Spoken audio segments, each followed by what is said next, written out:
Hi everyone, today we're going to be talking about animal and plant protein sources.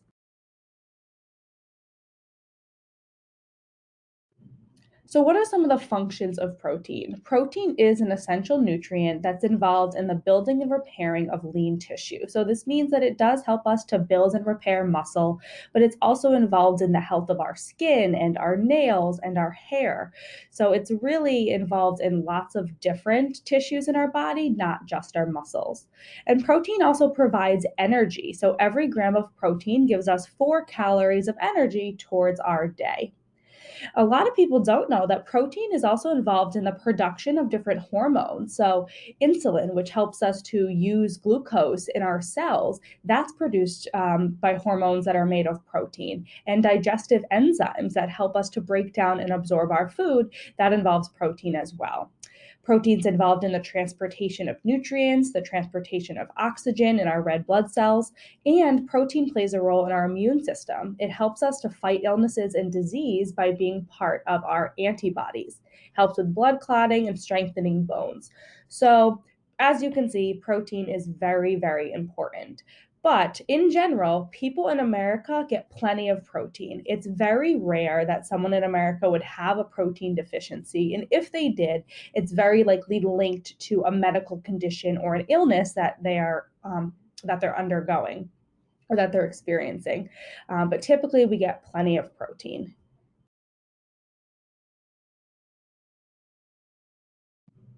The problem that we have is that as Americans, most of our protein is coming from animal sources. And when we get our protein from animals, we're not just getting protein, but we're getting the whole nutritional package that is in that animal food.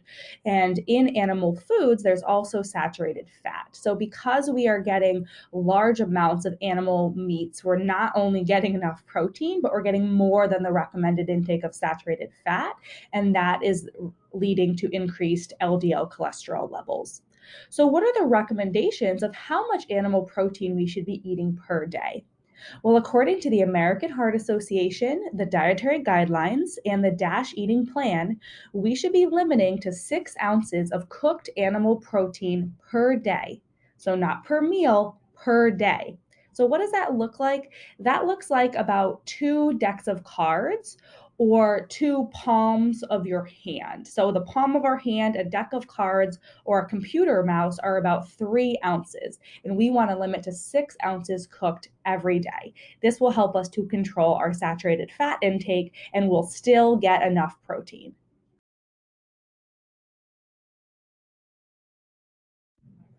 Furthermore, we have recommendations that say we should be limiting red meat and processed meats. So, when we're choosing our animal based proteins, if we do eat animals, we should be focusing on poultry and seafood versus red meat.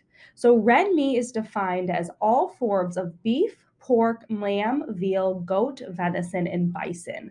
A lot of people think that red meat is just beef, but it does also include pork and these other four-legged mammals.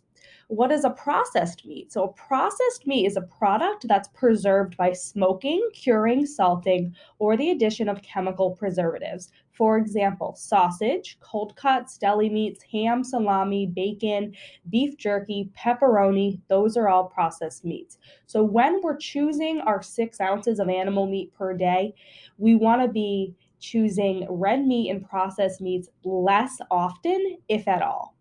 So, why? Why is the American Heart Association recommending this? Well, for one, red meat tends to be higher in saturated fat when compared to poultry or seafood, and saturated fat increases our LDL cholesterol levels. Another reason would be that the processed meats have a high sodium content. So, something like ham, salami, bacon, very high amounts of sodium, which can increase blood pressure and overall cardiovascular risk. And finally, the consumption of both red meat and processed meat has been linked to an increased risk of colon cancer. So, it's not all about our heart. Red meat and processed meats can also be detrimental to our overall health in terms of increasing risk for cancer. So, how much can we have? There's not a specific amount. Less is better. So, see how much you're currently taking in and see how you can reduce that. So, if you currently eat red meat 5 times a week, try to cut it back to 3 times a week and then cut it back to once or twice a week. A good goal is probably less than 6 ounces per week, but we we don't need to have that amount if you can do without it. So it's not something that we need to include at all. But if you do enjoy these foods, try to limit your consumption of them.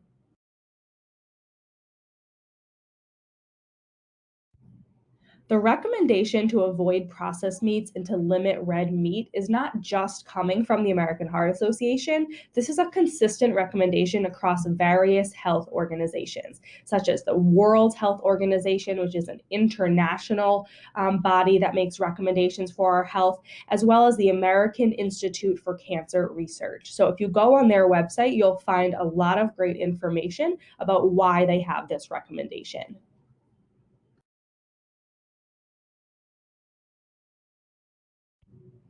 So here's even more evidence of why we should be reducing red and processed meats, and this comes from the dietary guidelines. Their publication specifically states that strong evidence has shown that eating patterns that include lower intakes of meats, as well as processed meats and processed poultry, are associated with reduced risk of cardiovascular disease in adults. Their paper also states that there's moderate evidence indicating that these eating patterns, the lower intake of meat eating patterns, are associated with a reduced risk of obesity, type 2 diabetes, and some types of cancer in adults. So, what type of dietary pattern is recommended? So, here we have guidelines that are collaboration of the American Heart Association and the American College of Cardiology. And they state that after an extensive systematic review of the literature, the committee concluded that adults should consume a dietary pattern that emphasizes vegetables, fruits, and whole grains, includes low fat dairy products, poultry, fish, legumes, non tropical vegetable oils, and nuts, and limits red meat, processed foods, sweets, and sugar sweetened beverages.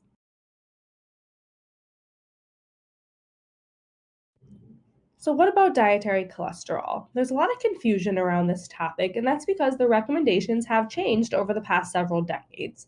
But as of 2013, the American Heart Association and the Dietary Guidelines for Americans removed their previous limits for cholesterol. So, they used to have limits of 200 to 300 milligrams of cholesterol per day, but they've removed that guideline. They state that there's insufficient evidence to determine whether lowering dietary cholesterol reduces LDL cholesterol. So, our bodies naturally produce cholesterol as well in our liver. And then, if we eat a diet high in saturated fat, that's shown to increase our LDL cholesterol levels. But the connection is not as clear when they study cholesterol in our food. So, foods that are high in cholesterol that people are concerned about include eggs and shellfish. So the recommendations are that we can eat these foods, but not excessive amounts of these foods. So 1 whole egg per day or 3 ounces of shrimp. Now, if you choose not to eat the yolk of the egg, then you wouldn't be getting the cholesterol. The cholesterol is just in the yolk. So, if you wanted to just do egg whites, that could be an option. But if you wanted to have a whole egg, that would be fine as well. To get extra protein, what I do is eat 1 whole egg, but then have a second egg where I hold the yolk and don't add that, but just let the egg whites go out into my pan. So, that's an option as well. So, we can include these foods. And if somebody was a vegetarian, meaning they didn't eat any red meat or chicken, they could even have more eggs because it's really in the context of our entire pattern, right? But if we do eat other animal products, we should be limiting the egg yolk to one per day.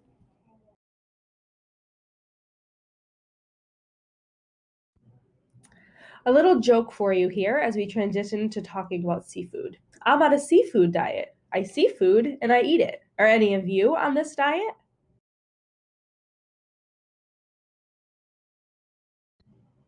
So let's talk about seafood. As you're reducing red meat and processed meats, you might be wondering what you're going to put on your plate instead, and seafood is a great option. So the American Heart Association recommends eating at least 8 ounces of fish per week, and you can have more. The Mediterranean style eating pattern calls for having 8 to 15 ounces of seafood per week. Now, what types of seafood can you include? Well, really, any. So, salmon is a great type of seafood to eat because it's high in omega 3s, which can help to lower our triglyceride levels. Sardines are also high in omega 3s, as is albacore tuna. So, there's lots of options, but you could also have whitefish like cod or haddock. Those are very, very low fat fish. When you're buying canned fish like canned tuna or canned salmon, look for reduced sodium or low sodium or no salt added options as you see here on the screen.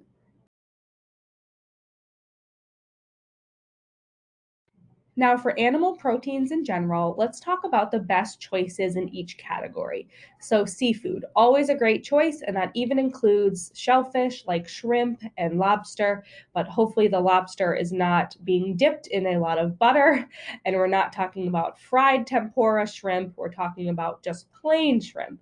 But fish is a great option. Fatty fish are high in a specific type of unsaturated fat called omega 3, which can help to increase our HDL, which is our good cholesterol, and it can help to decrease our triglyceride levels.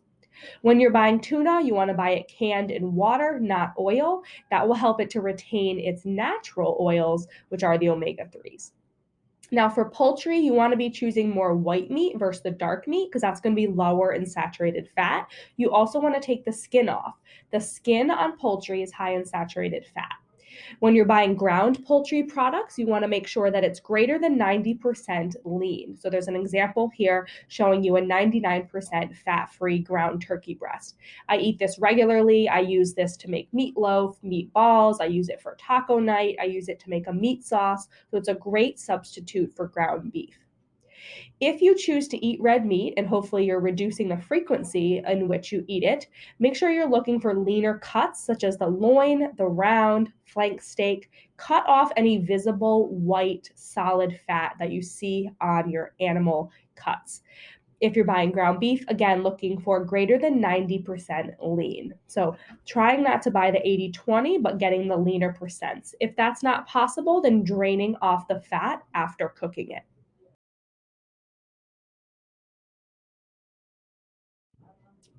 This image here is showing a cow and the different sections that your cuts of meat may come from. So the extra lean sections would be the eye of the round roast, the sirloin tip side steak, top round roast, bottom round, or top sirloin.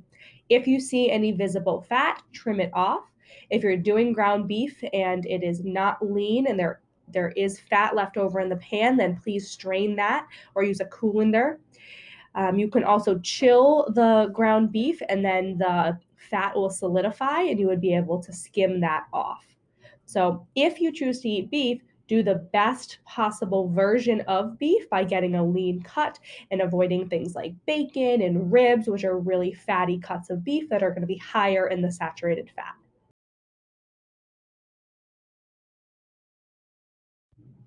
When we're thinking about the saturated fat content of animal proteins, this is a really easy way to remember it. The more legs an animal has, the more saturated fat it has. So our fish don't have any legs and they're very, very low in saturated fat, which is why they're a great option. Chicken, poultry has 2 legs. They can have some saturated fat. That's why we want to be choosing the white chicken breast, which is going to have less saturated fat than the dark meats and the skin. And then our 4 legged friends, cows and pigs, proteins from those animals are going to have the most saturated fat. So we want to eat them sparingly, if at all.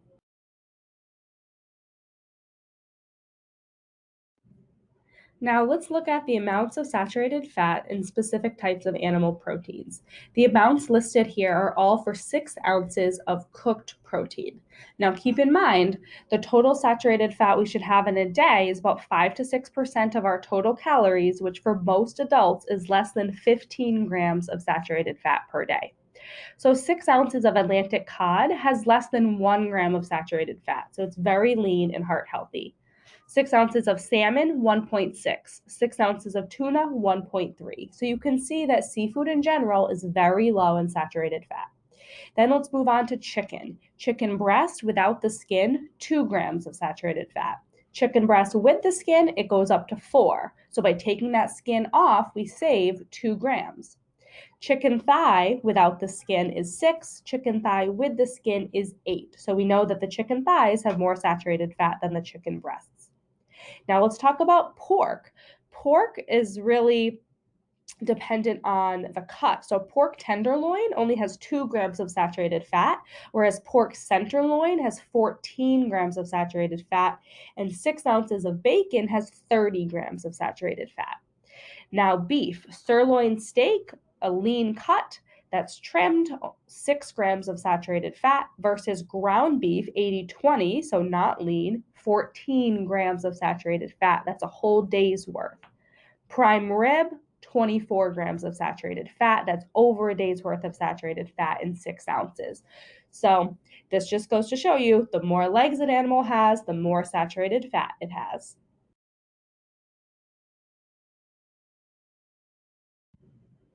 The good news is that plants have protein too, and that eating more plant-based protein will help us to reduce our saturated fat intake, which will help us to have a healthier heart. So taking a look at the graphic here, we can see that a half cup of lentils has 9 grams of protein. Half cup of chickpeas has about 7. Half cup of tofu has 11. Peanuts, cashews, almonds, walnuts, those all have about 5 to 10 grams in a fourth of a cup of nuts. So it's not as high amounts as you would see in the animal products, but it's enough because, like I said, Americans get plenty of protein.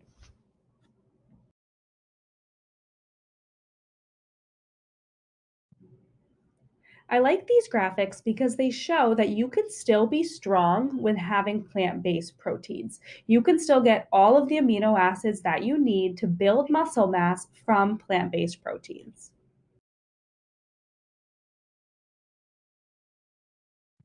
Examples of plant-based proteins include tempeh, tofu, and edamame, which are all made from soybeans, legumes and lentils like chickpeas, black beans, kidney beans, bean-based pasta, so like a chickpea rotini, chickpea penne. There's red lentil pasta now. There's black bean pasta. Nuts and seeds, these all have plant based proteins in them. So you want to think about how you can start incorporating these in your daily routines. Trying these new foods might mean stepping out of your comfort zone. These might be foods that you've never tried before, but now is the time to have an open mind and see what you can make of them. So, if you've never had tofu before, it doesn't have a strong flavor itself. It's more like a sponge and it absorbs the flavor of whatever you cook it in. So, when I make tofu, I like to cut it into cubes. I'll sprinkle some olive oil, some garlic powder, some seasoning mix on it, and I'll bake it in the oven at 400 for 25 minutes. The longer you cook it, the more crispy it will get. So if you cook it for a long time, it can crisp up like a crouton. You can put it on a salad. You can put it in just a bowl with grains and vegetables. You can make it like a burger, like a block, and put it on a bun. You can do lots of different things with it. If you've never tried the bean-based pastas, this is just a simple substitute for the regular pasta that you might already be eating.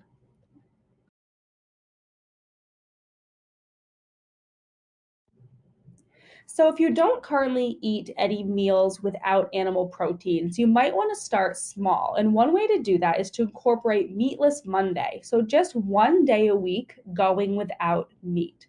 I love this little cow here who says, "Don't have a cow, it's Meatless Monday." Meatless Monday is a campaign and a movement across the globe to get people to eat less animal foods and more plant based foods. So, if you go to their website, they'll have a lot of resources to help you with this transition.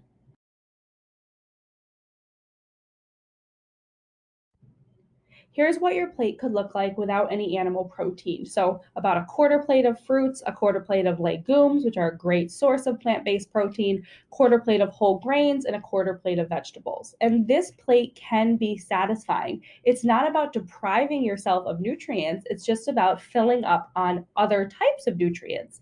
And the great thing about plant based proteins is that they're also high in fiber because they're plants. So that helps to fill you up too.